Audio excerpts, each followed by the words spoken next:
Welcome to the Untold Tales Audio Anthology's Encore presentation.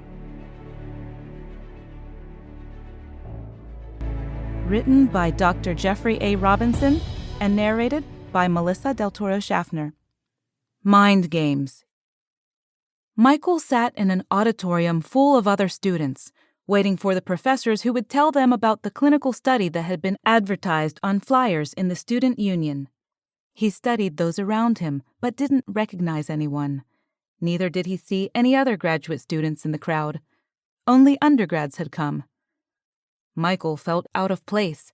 Participating in lab experiments conducted by university professors was something that upperclassmen simply did not do. But while he was completing his master's degree in chemical engineering, he had come because he needed the money that was offered for these clinical drug trials. After a few minutes, two professors entered the room through a side door and approached the podium at the front of the lecture hall. Signaling for attention, one of the teachers shouted, "If I can have your attention, please. I can make this short." Everyone turned to the front of the room and quieted down.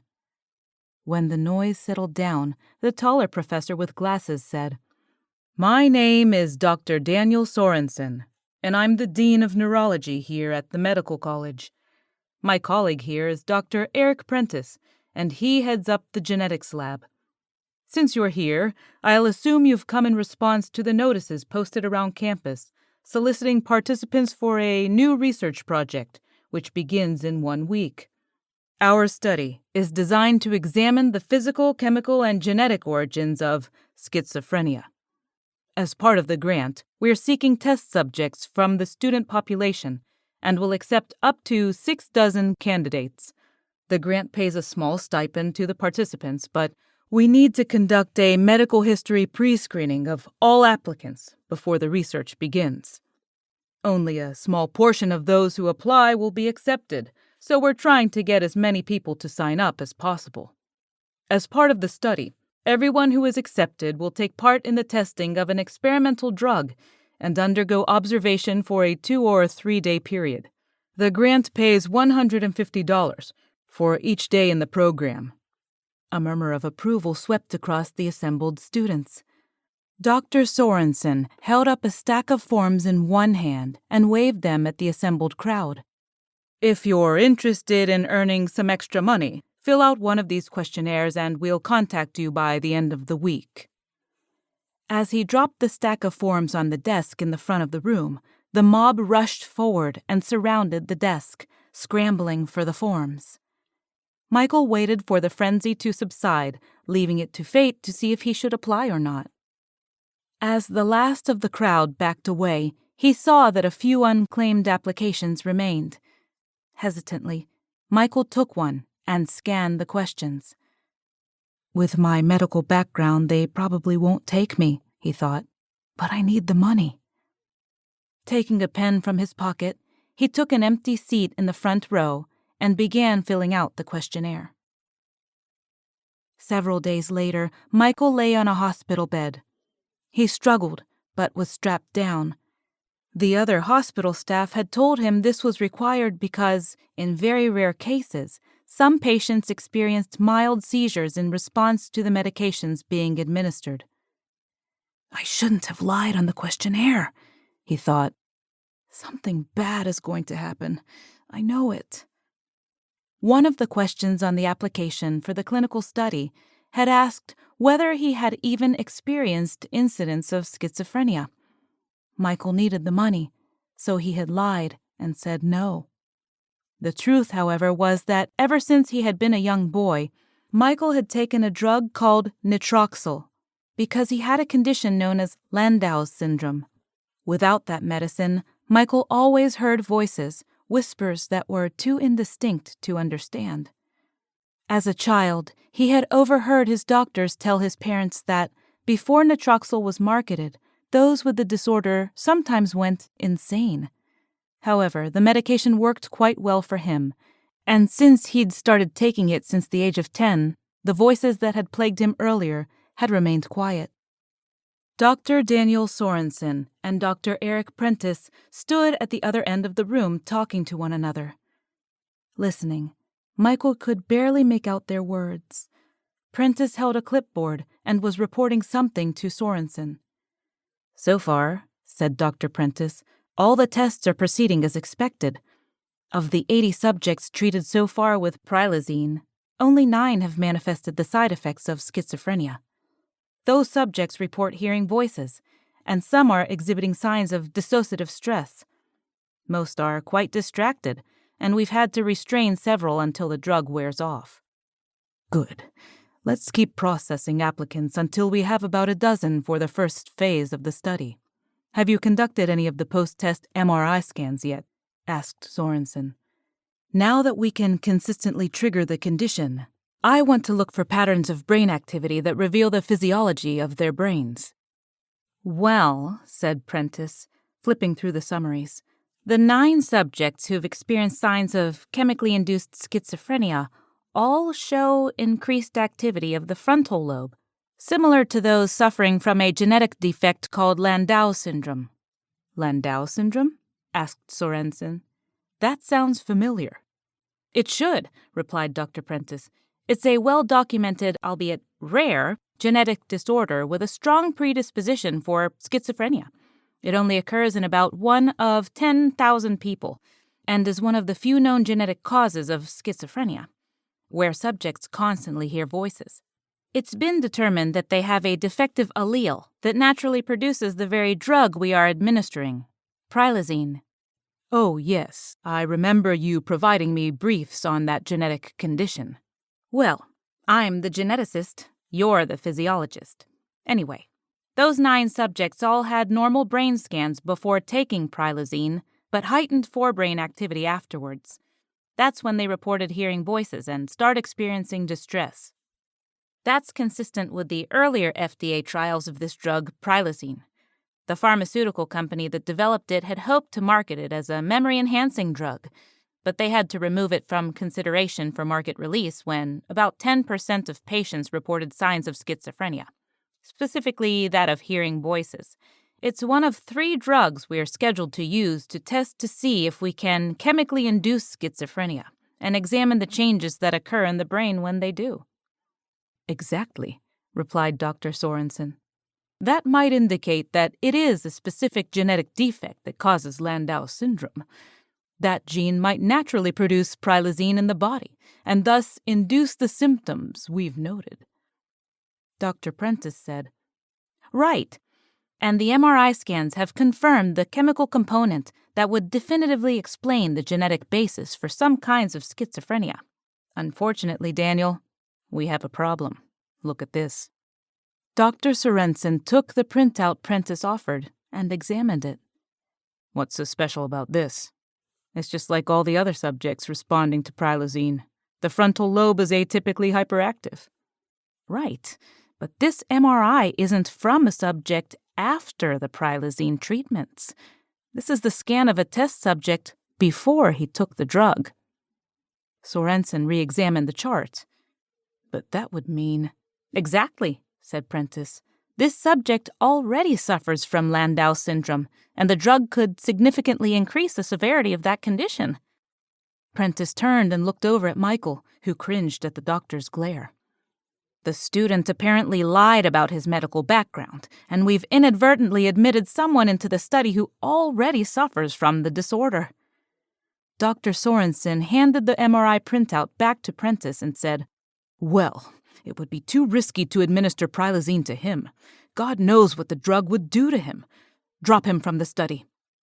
Prentice shook his head. "It's too late, Daniel.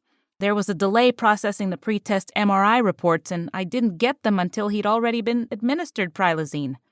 Since we had no cause to question the medical history he provided, he was given a full dose.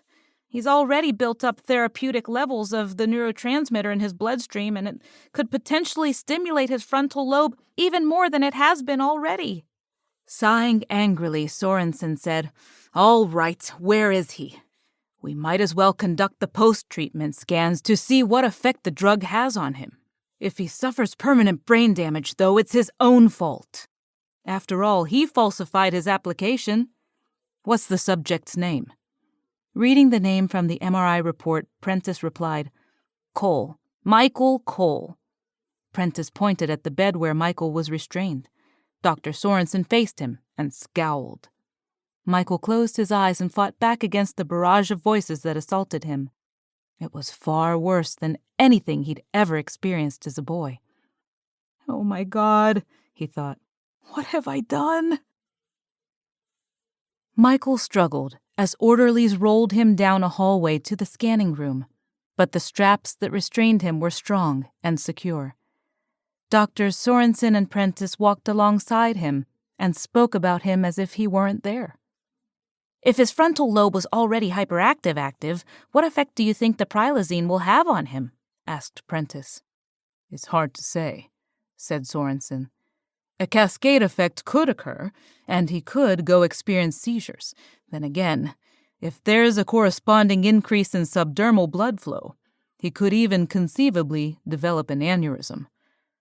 When I get him in the scanner, you'd better get a nurse and get some sedatives and anti-clotting agents ready. There were other test subjects waiting for the examination, but Michael was hurried to the front of the line and taken directly into the magnetic resonance imaging chamber. A technician covered his eyes with an opaque cloth. Michael called out, Wait, why are you doing that? I can't see. Dr. Sorensen patted him on the shoulder and said, It's all right, Michael. We do that to prevent stimulation of the optic nerves to avoid transient activation of the occipital lobes. Just relax and try to stay motionless. The MRI will only take about 6 minutes. Michael tried to obey and fought briefly against the deluge of voices that threatened to overwhelm him. Then he gave up and succumbed to the wave of noise. To his surprise, the din gradually abated, and the myriad of whispers vanished. Instead, he heard people around him in the room talking in normal tones. Maybe the prilazine is finally taking effect, he thought and sighed in relief. Gee, this stuff is almost as good as natroxyl. All the whispering has stopped.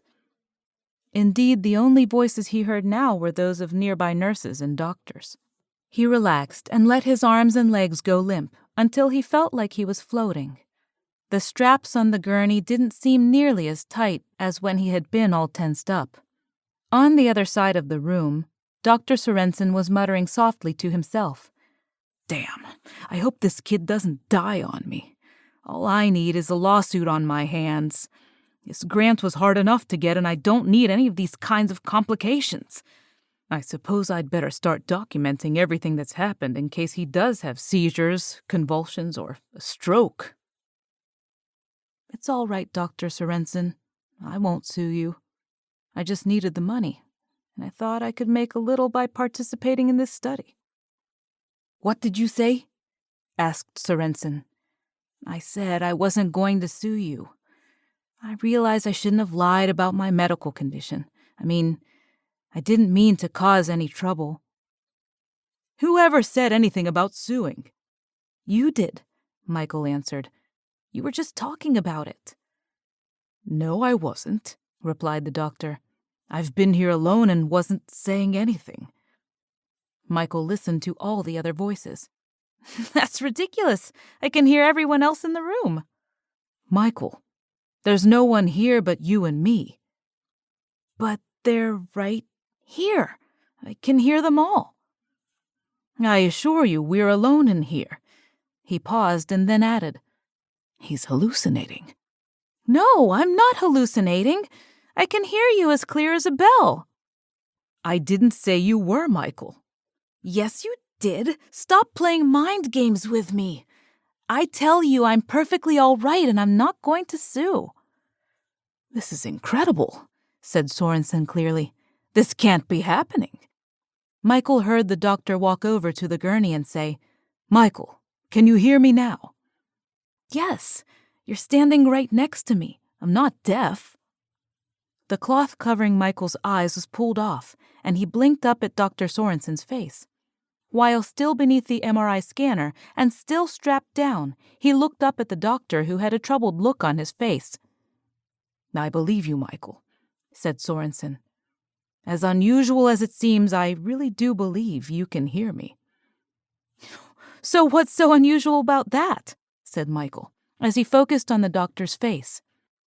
"Because I'm not saying anything out loud, Michael. I'm only thinking words to myself. Yet, somehow, you're hearing me." Michael gasped. The doctor's words were as clear as if he were talking aloud, but his lips weren't moving at all. It was only then that Michael realized he wasn't hearing the doctor with his ears. "If I'm right, Michael," thought the doctor silently, his face as unmoving as stone, "I think you're hearing me telepathically." 3 months later, Michael stood in front of the nearest inductees to Project Mindguard. Dr. Drew Ferguson, an Army Lieutenant Colonel, addressed the assembled recruits. Dr. Sorensen and Prentice stood to his side. "I'd like to welcome all of you to this new facility. Your work here is vital to national security, and you will spearhead the development of a new type of military unit. All of you have been tested and selected to be in this new organization. All of you now know that with the daily doses of prilazine, you have gained remarkable new abilities. You are now all telepaths, and together you comprise a group the likes of which never have existed before." "I won't lie to you," said Ferguson. He chuckled and added, "I guess I couldn't, even if I tried." A ripple of laughter swept across the 50 young men. As telepaths, they could read the doctor's mind and those of every other person in the room. "Your existence in this unit is a secret with the highest level of clearance possible. We are going to learn and develop your new capabilities together," he continued, first gesturing to Dr. Sorensen and Prentice, and then the other officers and non-coms assembled at the front of the room. "My staff here will assist you and guide you, but frankly, we don't know what your ultimate capabilities might be. We are both excited and apprehensive, but we are all in this together, and I have high expectations for all of you." Turning and nodding to Dr. Sorensen, the lieutenant colonel said, "Now Dr. Sorensen has a few words to say." Michael was considered one of the staff now. He had completed his master's degree and had been involved in developing the manufacturing process to mass-produce prilazine, now renamed as TP1. While the platoon of new soldiers had only been together for a week, the new telepaths were almost like family. After all, they had all grown up sharing the stigma of the same genetic disorder, Landau syndrome. All of them had grown up believing they had an incurable, albeit treatable, form of brain damage. When they discovered their malady was really a latent genetic trait for telepathy that was activated by the new drug TP1, their lives were transformed. They had been identified by a nationwide search of medical records and selected from people who had been diagnosed with Landau syndrome. However, only men between the ages of 18 to 30 were conscripted to join this new military group. It was something of a turnabout. All their lives, they had to take their medication, or they would suffer from constant whispers of voices just at the threshold of their perception. How could any of them have known that they were really hearing other people's thoughts and internalizing them as their own? Dr. Sorensen spoke. "Gentlemen, I have met with each of you individually and was part of the team that screened and selected you to join our new organization here. As you have been told in earlier briefings, you are here because you have been found to possess remarkable abilities because of rare genetic traits that each of you possess. In fact, each of you have 2 rare genetic features that have enabled your newfound abilities. First, there is a gene which naturally produces a neurotransmitter that is identical to the drug each of you has been given. This gene is uncommon and only occurs in 1 in 1,000 people, and it is this special gene that has made you latent telepaths. With a daily regimen of TP1, each of you can become full telepaths, and together we are going to learn what this means and what your individual and collective capabilities really are. However, not everyone with that special gene can become a telepath. That is because 90% of all people possess a second gene that produces a chemical inhibitor, another neurotransmitter that cancels the effects of prilosine, thus turning off all potential telepathic abilities even in the few humans who had the recessive gene that produced it. You are all familiar with that drug. Each of you has taken that medication for most of your lives to turn off your latent telepathic abilities. That drug was natroxyl, and you will never have to take it again. It was eerie as Michael listened to a silent cheer emanate from assembled new telepaths. Glancing around, he noted that none of the normal soldiers or staff were aware of that soundless shout. Dr. Sorensen continued. Only those individuals who have the first gene and lack the second can actually manifest the potential for telepathy. Those are the individuals who have what has been known as Landau syndrome. They are rare. Only 1 in 10,000 people are diagnosed with that condition. Only 1 in 10,000 possess that combination of genes. However, with only one recessive telepathic gene, even those rare individuals still do not produce enough prilosine to reach the threshold of awareness necessary to develop their latent abilities. As a result, all of you could only hear the whispers of other people's thoughts.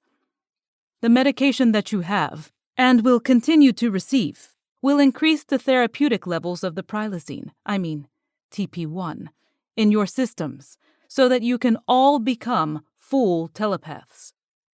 As Dr. Ferguson explained, we will have to work together to experiment and discover what your true capabilities are. Thank you for volunteering for this program. Welcome to the U.S. Army, and welcome to Project MindGuard. This time, the cheer that sounded from the new recruits was audible, though it was far louder on the telepathic level. The assembled troops were subsequently dismissed, and each of them returned to their assigned quarters. Michael wondered what might happen. This was, after all, an experiment, unlike any other in history. At this point, it was impossible to conjecture whether the experiment would lead to good or ill. As everyone returned to their quarters, the telepaths looked askance at one another, silently sharing the same concerns. The facility was awash with soundless whispers that echoed a myriad of conflicting emotions: excitement, wonder, apprehension, and worry. No words were spoken, but then none had to be. Thank you for listening to this encore presentation from our archive of original short stories. We sincerely love our listeners, fans, patrons, and supporters, and would love to hear from you. Keep in touch with us and let us know what you think about our podcast, our stories, and your listening experience. The best way to do that is to subscribe on our website, untold-tales.com. That's untold-tales.com. We want to make sure that we are creating stories and an experience that you're enjoying. So subscribe on our website. That'll put you on our email list so we can keep in touch with you. And thank you for listening. Have a wonderful day.